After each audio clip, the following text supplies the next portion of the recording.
রহমান যেখানে ইন্ডিয়ান আইডলের মঞ্চে স্বীকার করেছিলেন, যেখানে কাজী রহমান সাহেবের সামনে কুমার সানুজি স্বীকার করেছিলেন যে আমার পরে যদি কোনো সানু হয় সেটা হবে কাজীবর রহমান সানু। একবার জোরদার করতালি হয়ে যায় কাজীবর রহমান সাহেবের জন্য, একবার জোরদার। যেখানে বলেছিল আমাদের বিশাল শেখরকে আপনারা চেনেন, বিশাল শেখর বলেছিল যে সানুজি আপনার এত শো কমে যাচ্ছে কেন। এইবার আমরা বুঝতে পারছি, আমরা বুঝতে পারছি এটা কেন হচ্ছে, যে আপনার জায়গায় আরেকজন চলে এসছে, আপনার কণ্ঠে গান গাওয়ার মতন শিল্পী, আপনার মতন অবিকল মানুষ, সেই কাজীবর রহমান।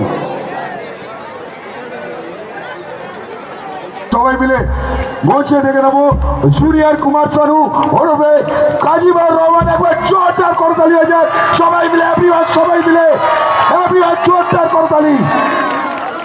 চলো।